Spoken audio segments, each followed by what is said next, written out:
No. You can't take We're the on. truth. That was Okay, we're on.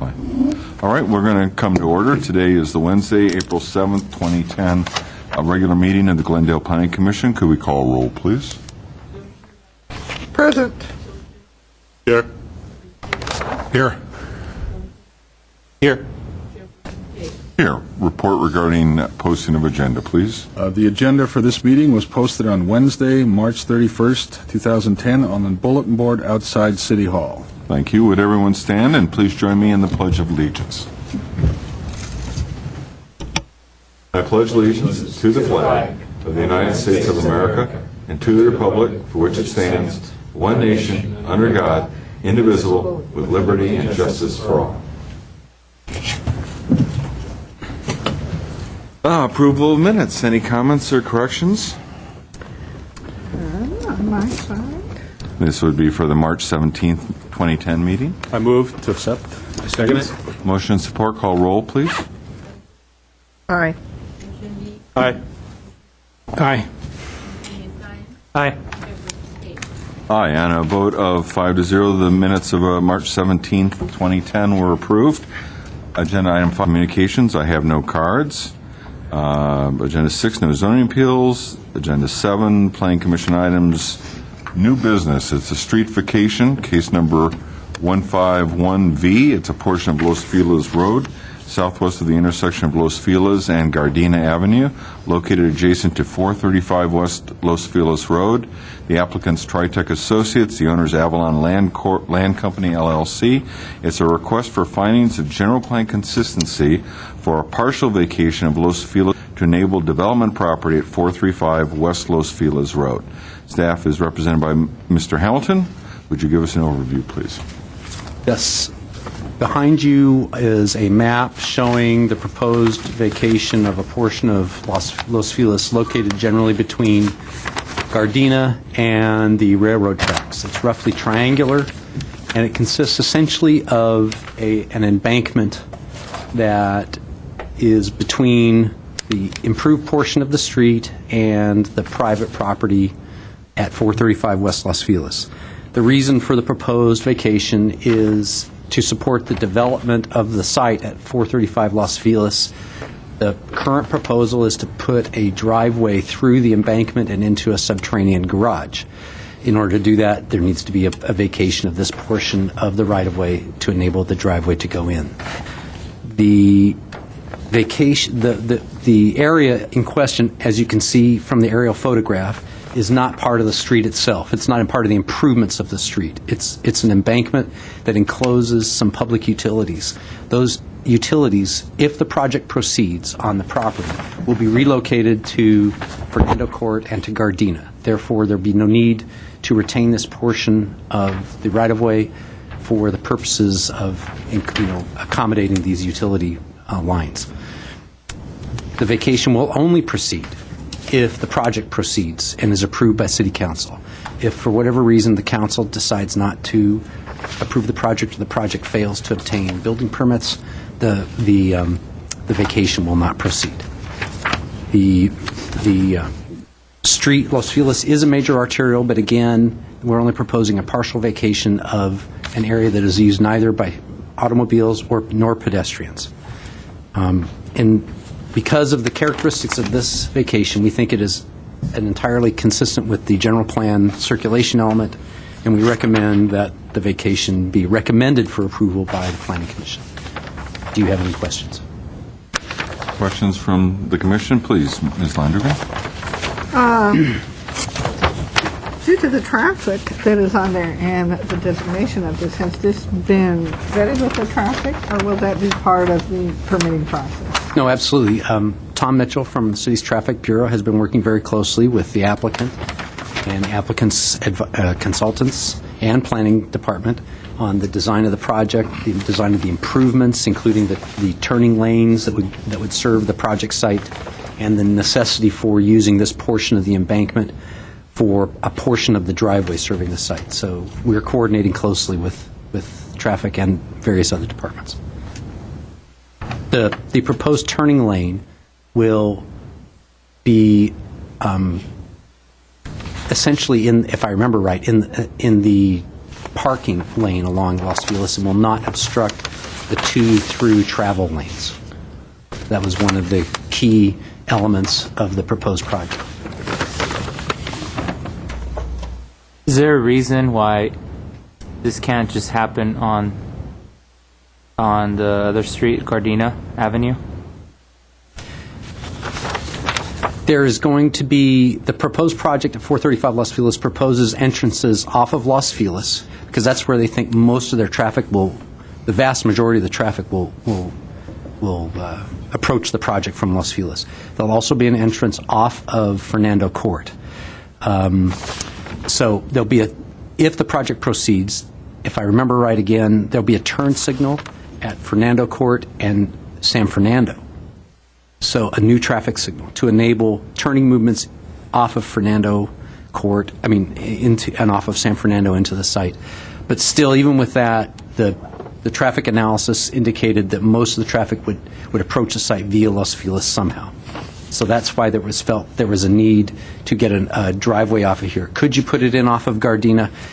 Conceivably, I suppose you could, but the current project proposal is to put a substantial parking structure, a multi-story parking structure, beside the railroad tracks, roughly halfway across the property, and then the northeast portion of the property, the northeast half of the property.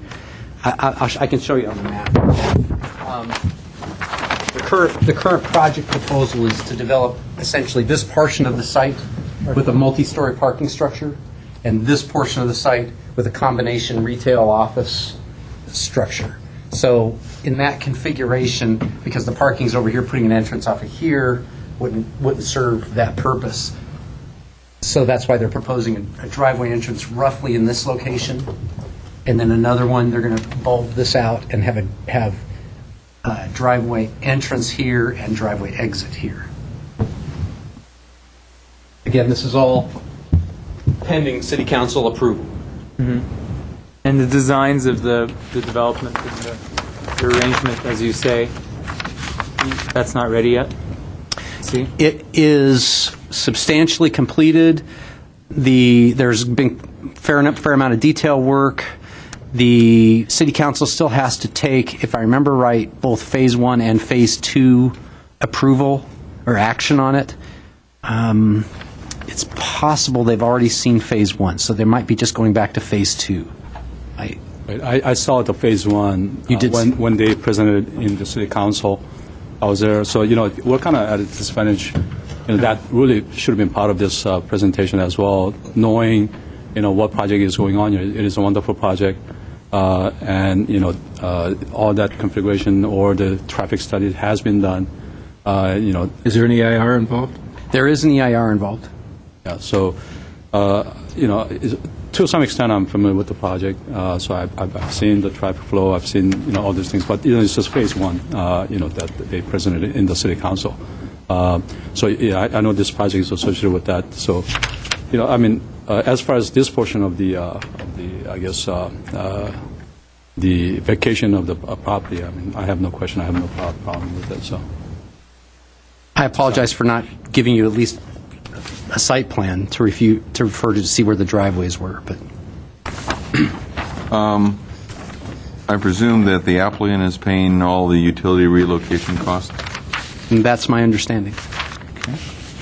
And is the city being compensated in any other way for the 7,612 square feet that the property owner is regaining? That would be something that either the property owner or somebody in development services would have to be able to answer. You just and don't know? I don't know. Okay. All right. Any other questions for staff at this time? And by the way, at this time probably means period, because we have no speaker cards, so. You might want to repeat for the applicant the need for the speaker card if he wants to come up and. Applicant?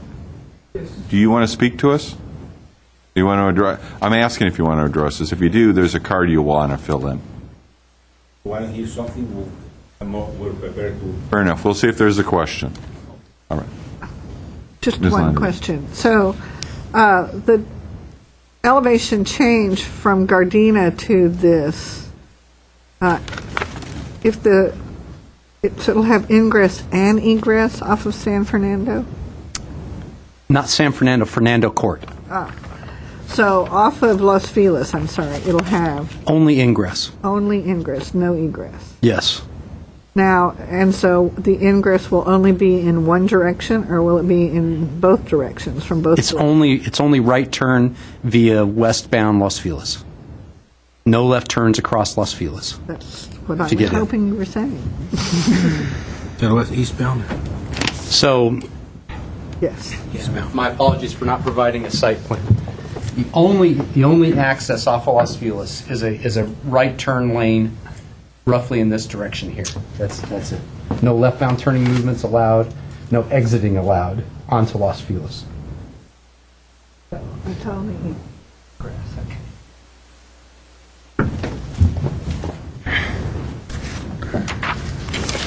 Okay. Do we have further questions for staff? All right. Do we have any questions that the applicant may want to have us, or that we may want the applicant to address, rather? Anything else from staff? Yeah, absent further discussion, may we have a motion? I'll make the motion. Make the motion, I'll second it.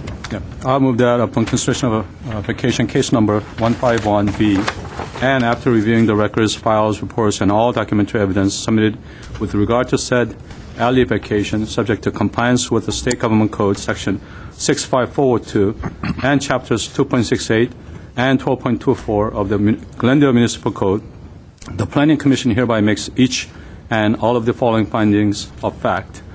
A triangular area of Los Feliz Road with approximately 365 feet of frontage is proposed to be vacated.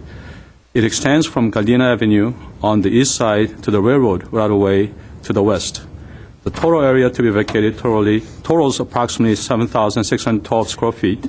The street currently has varying width across the area proposed to be vacated, being approximately 90 feet wide at Gardena Avenue and increasing to approximately 129 feet at the railroad property.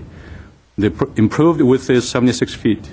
Vacating the street will result in the land reverting back to the underlying property owner of 435 West Los Feliz Road and allow access to the site from Los Feliz Road.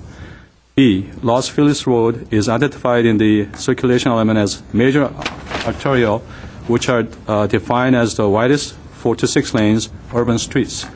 Close quote. The circulation element further notes that the planned right-of-way for Los Feliz is 90 feet. Vacating this portion of Los Feliz Road will be consistent with the various goals and objectives of the circulation element of the general plan because it will not appreciably change the function or capacity of the street. It removes a portion of the right-of-way that no longer has a public purpose once the utilities are relocated. So I move to accept it. I second it. Motion support, call roll, please. Yes. Yes. Aye. Yes. Aye, and a vote of 5-0, street vacation case 151V has been approved. Planning Department updates? Yes, we have one. Yes. On your next agenda, agenda of your next meeting is busy and includes at this time an ordinance regarding solar panels, structures for solar panels, and zoning for that. The appeal of the denial of a conditional use permit regarding a hillside property, as well as a use variance for the relocation of the city's emergency shelter, that is, say, homeless shelter, Path to Chief. And I would like to extend to you an invitation to visit the new site ahead of the meeting. Of course, only 2 of you can go at a time. Not to discuss it with each other while you're there. But I do have a number of dates. Friday, April 9th, Monday the 12th. Hold on a second, Mr. Foy. Sure. Are you asking us to sign up now, or are you going to do an email No. later? How do? I do both. I just want... Okay. Yeah, I can just email it to you, yes. All right, so time availables are the 9th, on the 12th. 13th and 14th. and the 19th and 20th. And at what time?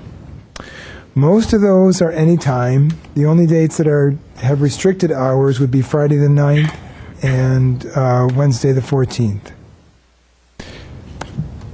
So this Friday, actually. And when you say restricted hours, It's still most of the day, before 10 o'clock or after 11:30.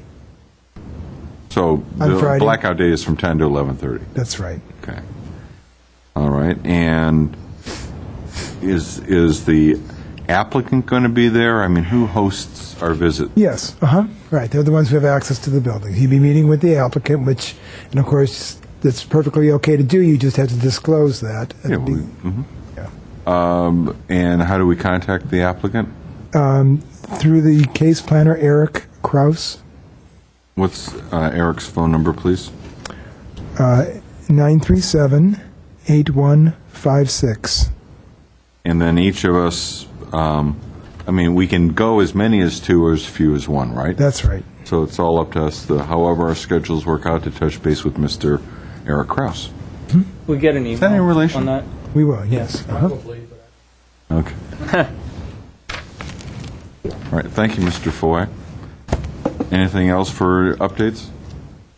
No, you have the agendas in May have more items, but they're not, generally speaking, they're a little simpler than what you'll be facing in your next meeting.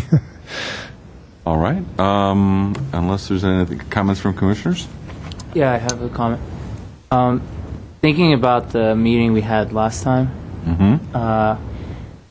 I've been thinking about it. I'm trying to educate myself about the whole process of how we go into our variances and variance cases and how we approach this whole thing.